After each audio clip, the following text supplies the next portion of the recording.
বাংলাদেশ আসলে এই জুলাই আগস্টের এরকম একটা অভ্যুত্থানের পরে অনেক স্বপ্ন, অনেক আত্মত্যাগ কোন পথে যাচ্ছে? আমরা দেখছি যে বিভাজন, বিভেদ, সংঘাত, এই আশঙ্কাগুলো ক্রমশ বাড়ছে। আপনার কাছে কি মনে হচ্ছে যে বাংলাদেশ আসলে কোন পথে আসছে? আমরা যেটা দেখতে পাচ্ছি যে বর্ষা বিপ্লবের পরে যে মানুষের ভিতরে যে উৎসাহ উদ্দীপনা দেখতে পেয়েছিলাম, যে আকাঙ্ক্ষা পূরণের জন্য যে ধরনের উচ্চাভিলাষ দেখতে পেয়েছিলাম, তারা যে ধরনের ভবিষ্যৎ তারা কামনা করছিল বাংলাদেশের জন্যে, সেখান থেকে অনেকটা তারা সরে গেছে। এবং যেভাবে বিভিন্ন ঘটনাবলী এগোচ্ছে বা যেভাবে সমাজে, রাজনীতিতে বা প্রশাসনে বিভিন্ন যেভাবে বিভাজন সৃষ্টি হচ্ছে, তাতে করে মানুষ অনেকেই মনে করছে যে তাদের যে আশা আকাঙ্ক্ষা ছিল সেটা হয়তো পূরণের পথে তারা যাচ্ছে না। এটা খুবই দুঃখজনক, এই জন্য যে অনেক বছর পরে, অনেক ত্যাগের পরে, অনেক স্যাক্রিফাইসের পরে মানুষ একটা সন্ধিক্ষণে এসেছিল যে তারা নূতন ভবিষ্যতের দিকে এগিয়ে যাবে, কিন্তু সেই পথে তারা সঠিকভাবে চলছে বলে তারা মনে করছে না। আপনি নিশ্চয়ই সরকারের কথা বা যারা দায়িত্বে আছেন তাদের কথা ইঙ্গিত করছেন। বিশেষ করে বলতে চাচ্ছি যে যারা দায়িত্ব নিয়েছিলেন তারা যেভাবে এগোনোর কথা ছিল, যে গতিতে এগোনোর কথা ছিল, সেভাবে তারা সে পথে তারা যায় নাই। প্রায় 9 মাস অতিক্রম হয়ে গেছে, আমরা দৃশ্যত কোনো অগ্রগতি দেখি নাই। এখন পর্যন্ত কোনো বিচারের কার্যক্রম শুরু করা হয় নাই, হয়তো একটাও চার্জশিট এখন পর্যন্ত দেওয়া হয় নাই। যে সকল যোদ্ধা যারা চিকিৎসার জন্য অপেক্ষা করছে তাদেরকে সঠিক চিকিৎসা বা সহায়তা প্রদান করা হয় নাই। সমাজের ভিতরে যে ধরনের বিভাজন সৃষ্টি করা হচ্ছে সেগুলোকে বন্ধ করে যে ধরনের সংহতির কথা বলা হয়েছিল শুরুতে, সেটার পরিবর্তে আরও বিভাজন বেড়ে গেছে।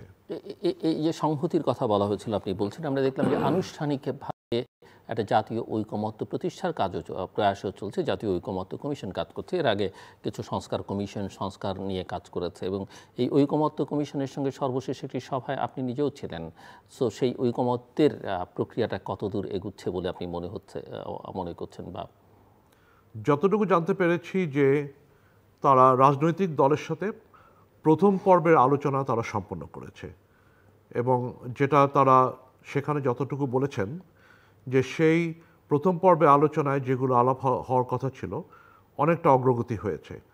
এখন দ্বিতীয় পর্বে আলোচনা হয়তো তারা আগামী 1 সপ্তাহ বা 2 সপ্তাহের ভিতরে তারা শুরু করবেন, এবং তারা বলছেন যে প্রথম পর্বের আলোচনায় যেসব বিষয়ে তারা কোনো সংহতি এখনও সম্পন্ন করতে পারে নাই, সেইগুলো হয়তো আবার দ্বিতীয় পর্বে চলে আসবে।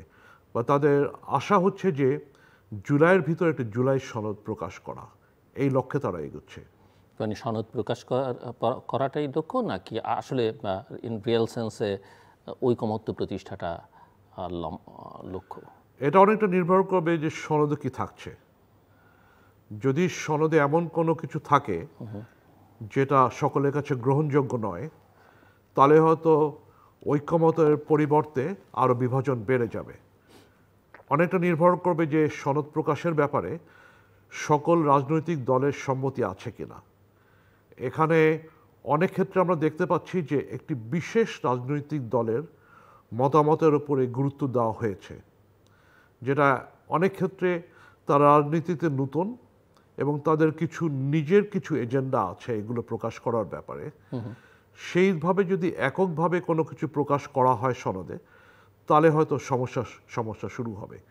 বা যদি সকলের সম্মতি নিয়ে করা হয়ে থাকে, তাহলে হয়তো কিছুটা সংহতির দিকে এগোবে।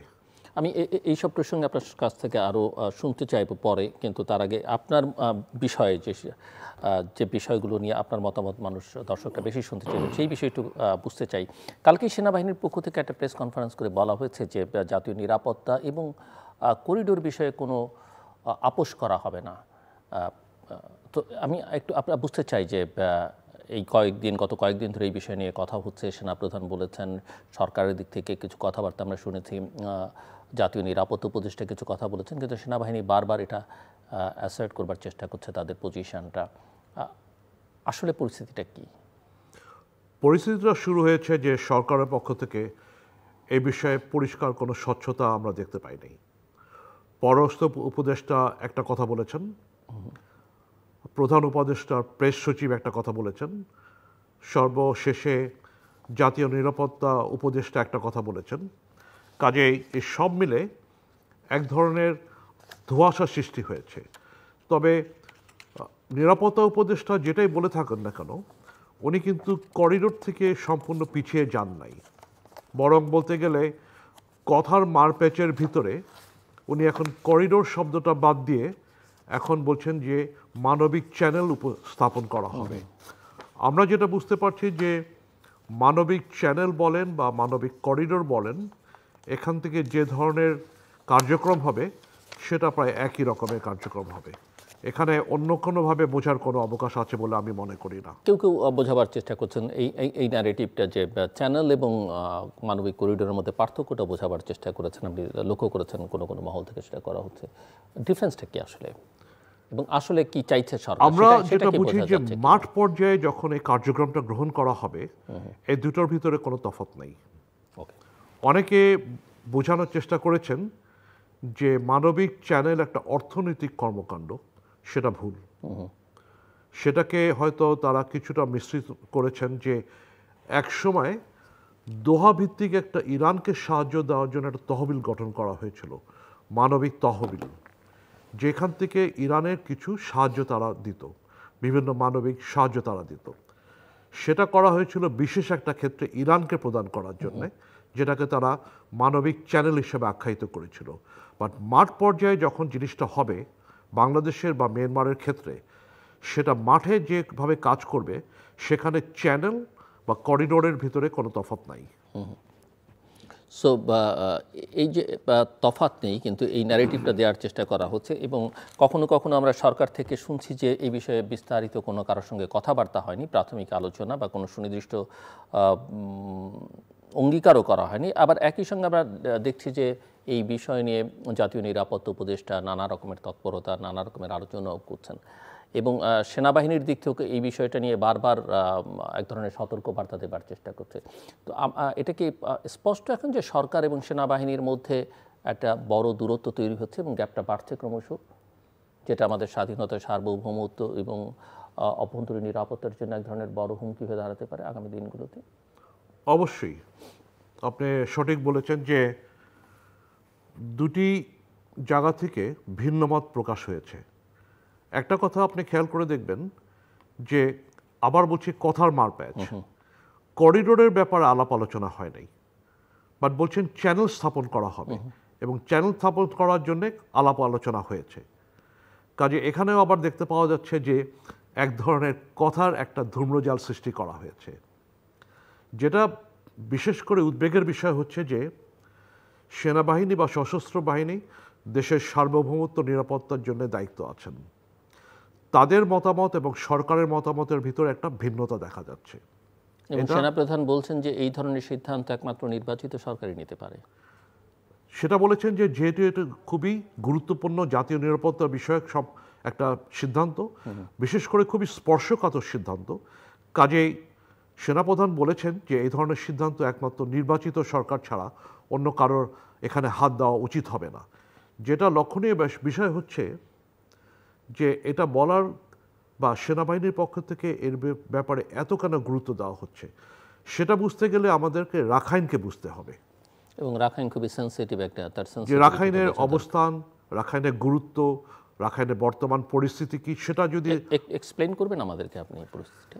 সেটা যদি বলতে চাই আমরা যে রাখাইন মিয়ানমারের একটি অঞ্চল, তবে অন্য যে কোনো অঞ্চলের চাইতে এটার আকার, প্রকৃতি, বন্দোবস্ত সব কিছু ভিন্ন। বর্তমানে সেখানে একটা জটিল গৃহযুদ্ধ লিপ্ত আছে।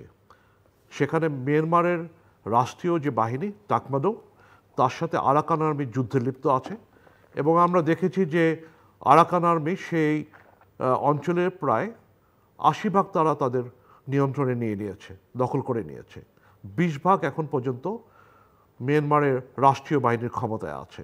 তবে যুদ্ধটা বা সংঘাতটা খুবই জটিল, এবং এই জটিলতার কারণে সেখানে বিপুল প্রাণহানি ঘটছে, এবং আমাদের যেটা আরও লক্ষ্য করার বিষয় হচ্ছে যেখানে কিন্তু আরাকান আর্মি এবং টাকমোডই একমাত্র দুই পক্ষ নয়, এখানে বিভিন্ন জনের বিভিন্ন দেশের বিভিন্ন গোষ্ঠীর স্বার্থ জড়িত আছে। শুরু করতে চাই চীন দিয়ে। চীনের ব্যাপক স্বার্থ এই অঞ্চলে অন্তর্নিহিত আছে। আরাকানের যে ভূকৌশলগত গুরুত্ব বা ভূ রাজনৈতিক যে গুরুত্ব আছে, সেই কারণে চীনের এখানে বড় ধরনের স্বার্থ জড়িয়ে আছে। চীন চাকপিউ নামে একটা জায়গাতে গভীর সমুদ্র বন্দর স্থাপন করেছে, যেটা চীনের নিয়ন্ত্রণে আছে।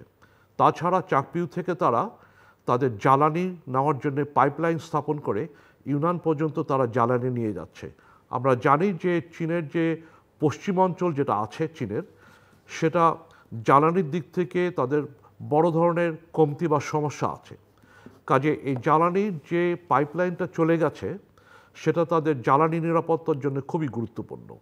এছাড়া তার চাইতে বড় কথা হচ্ছে যে চীনের যে জাতীয় জ্বালানি নিরাপত্তা, সেটা অনেকটা নির্ভর করে যে তারা জ্বালানি যেটা আমদানি করে সেটা মালাকা প্রণালী দিয়ে আমদানি করা হয়।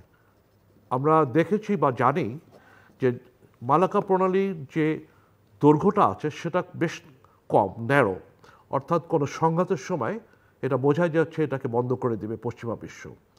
কাজে সেটা যদি হয় তাহলে চীনের জ্বালানি নিরাপত্তা বড়ভাবে বিঘ্নিত হবে। চাকপিউ গভীর সমুদ্র বন্দর স্থাপন করার ফলে তারা এই মালাক্কা প্রণালীকে তারা বাইপাস করে সরাসরি তারা জ্বালানি এখানে নিয়ে আসতে পারছে। কাজে তাদের জ্বালানি নিরাপত্তার জন্য এটা তাদের একটা লাইফ লাইন। এছাড়া চীন এই অঞ্চলে অনেকগুলো স্পেশাল ইকোনমিক জোন তারা স্থাপন করেছে। তৃতীয়টা হচ্ছে যে বেল্ট অ্যান্ড রোড ইনিশিয়েটিভ বা বিআরআইয়ের অধীনে যে 6টি করিডোর আছে, 6টি করিডোরের ভিতরে 2টি হচ্ছে সমুদ্র ভিত্তিক করিডোর বা ম্যারিটাইম করিডোর। এই 2টি ম্যারিটাইম করিডোর খুবই গুরুত্বপূর্ণ করিডোর। তার একটি করিডোর এসছে চায়না মিয়ানমার ইকোনমিক করিডোর নামে, সিম্যাক, যেটা ইউনান থেকে সরাসরি চাকপিউতে এসে শেষ হয়েছে। এই করিডোরের মাধ্যমে চীন বঙ্গোপসাগরে তথা ভারত মহাসাগরে তারা প্রবেশ করতে পারছে। এবং যদি মার্কিনীদের যে ইন্দো প্যাসিফিক স্ট্র্যাটেজি আছে, সেটাকে যদি চীন কাউন্টার করতে চায়, তাহলে তাদের এই ভারত মহাসাগরে যে উপস্থিতি দরকার, সেই উপস্থিতির কারণে এই প্রবেশদ্বারটা তাদের জন্য খুবই গুরুত্বপূর্ণ। কাজেই চাকপিউ বন্দর বা রাখাইন প্রদেশ এটা স্বাভাবিক অঞ্চল না চীনের জন্যে, খুবই গুরুত্বপূর্ণ ভূকৌশলগত দিক থেকে, ভূ রাজনৈতিক কারণে। দ্বিতীয়টা হচ্ছে যে ভারতের জন্য এটা খুবই গুরুত্বপূর্ণ স্থান। ভারত তাদের ইন্ডিয়ান নর্থ ইস্টের যে সমস্যা আছে যোগাযোগের, কারণ শিলিগুড়ি করিডোর তাদের যোগাযোগের একমাত্র স্থান নর্থ ইস্টের সাথে, তারা বহুদিন থেকে বিকল্প পথ খুঁজছে।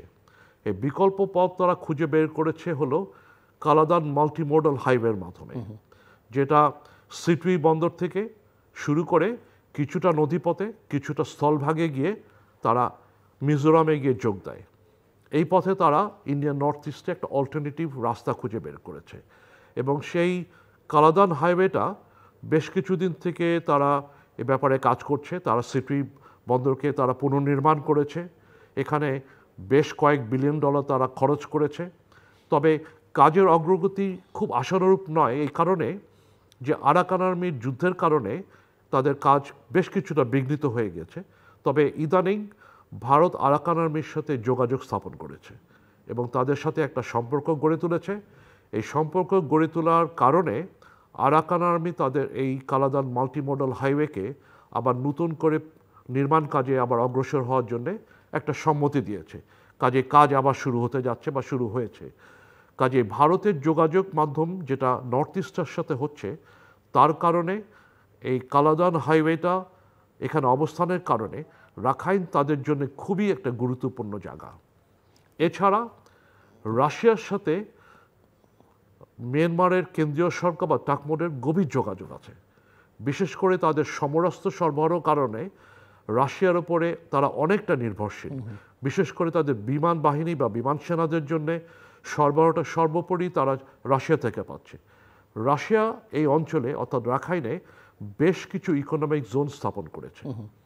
তার কারণে রাশিয়ার এখানে বড় ধরনের স্বার্থ জড়িয়ে গেছে। একইভাবে আমরা জানি যে বর্তমান বিশ্বে যে ধরনের রাজনৈতিক প্রতিযোগিতা হচ্ছে, ভূ রাজনৈতিক প্রতিযোগিতা হচ্ছে, বিশেষ করে মার্কিন যুক্তরাষ্ট্র এবং চীনের সাথে, তার কারণে মার্কিন যুক্তরাষ্ট্র এবং পশ্চিমা বিশ্ব এই অঞ্চলের দিকে গভীরভাবে তাকিয়ে আছে এবং তাদের প্রধান লক্ষ্য হচ্ছে চীনকে এখান থেকে পিছু হটিয়ে দেওয়া। বিশেষ করে চাকপিউ যে গভীর সমুদ্র বন্দরটা আছে, সেখান থেকে তাদেরকে যদি পিছু হটিয়ে দেওয়া যায়, তাহলে তারা বড় ধরনের একটা অগ্রগতি করতে পারবে এবং চীনের বড় ধরনের ক্ষতি সাধন করতে পারবে। এবং মোরলেস সব সুপার পাওয়ারের মধ্যে জি, এবং তাদের চীনের যে বঙ্গোপসাগরে প্রবেশের যে দ্বারটা তারা স্থাপন করেছে, সেটাকে তারা বন্ধ করে দিতে পারবে। কাজেই আমাদের বুঝতে হবে যে এখানে একটা বৈশ্বিক পরাশক্তির দ্বন্দ্ব স্থান স্থাপন হয়েছে।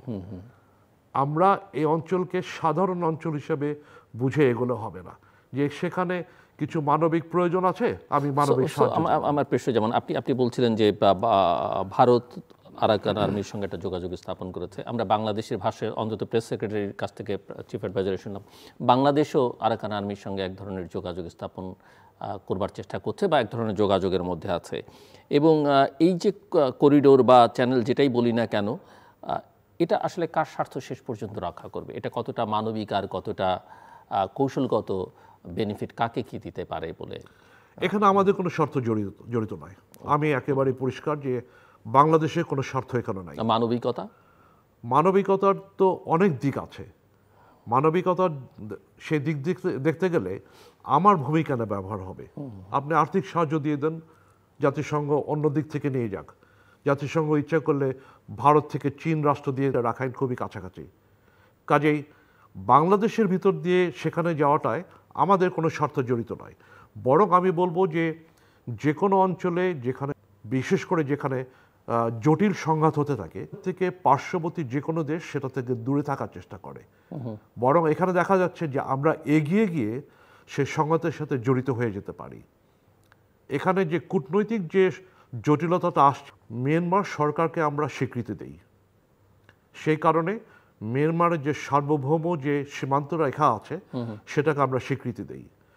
আমরা যদি মানবিক সাহায্য নিয়ে তাদের সীমান্ত অতিক্রম করি, যেটাতে মিয়ানমার সরকারের সম্মতি নাই, তাহলে এর আন্তর্জাতিক আইনের এটা পরিপন্থী হবে, লঙ্ঘন হবে। এবং সেটা যদি করা হয়, তাহলে দেখা যাবে অন্য দেশে ভবিষ্যতে কোনো সময় যদি আছে বা তারা কোনো সমস্যায় আছে এবং তারা যদি পাল্টা করিডোর আমাদের কাছে নিয়ে আসে, তাহলে কিন্তু আমাদের বলার কিছু থাকবে না যে আমার সীমানা লঙ্ঘন করে, আমার সীমান্ত অতিক্রম করে আমার সম্মতি ছাড়া কিভাবে এখানে আসছে। তাহলে সরকার বা সরকারের একটা গোষ্ঠী কেন এই বিষয়ে এত বেশি আগ্রহী? এর মধ্যে আমরা নানা রকমের স্বচ্ছতার একটা বড় অভাব আছে এবং আমরা কখনো কখনো শুনেছি যে জাতিসংঘ চেয়েছে, জাতিসংঘের পক্ষ থেকে আবার কখনো কখনো কেউ কেউ এটাও বলছেন যে তারা চায়নি। এবং সাম্প্রতিককালে এটাও শুনলাম যে জাতিসংঘের একটা টিম সেনাবাহিনীর সঙ্গে, সেনাপ্রধানের সঙ্গে দেখা করতে চেয়েছিল, সেই দেখা করবার সুযোগও দেওয়া হয়নি সরকারের দিক থেকে। মানে এত উৎসাহের জায়গাটা কি, কারণটা কি বলে মনে হয়? একটু এখানে আমার মনে হয় যে অন্য দেশের প্রভাব আছে, যেটা আমাদের জাতীয় স্বার্থের সাথে সামঞ্জস্যপূর্ণ নাও হতে পারে। আমি প্রথমেই বলার চেষ্টা করেছি যে এখানে খুবই একটা উঁচু পর্যায়ের আন্তর্জাতিক প্রতিযোগিতার ক্ষেত্র স্থাপন হয়েছে। যেই আন্তর্জাতিক যে প্রতিযোগিতা যেটা হচ্ছে বা হতে যাচ্ছে, সেই বলয়ের ভিতরে আমরা কতটুকু জাতীয় স্বার্থ রক্ষা করে আমরা সেখানে ঢুকতে পারি, সে ব্যাপারে আমার বড় ধরনের সন্দেহ আছে। এছাড়া আমি বলতে চাই যে এই অঞ্চলটা অন্যান্য কারণে বেশ জটিলতা আছে। আমরা জানি যে মিয়ানমার থেকে বিভিন্ন ধরনের নিষিদ্ধ পণ্য আমাদের এখানে আসে, যেমন আমাদের মাদকদ্রব্য আসে, ক্ষুদ্রাস্ত্র আসে,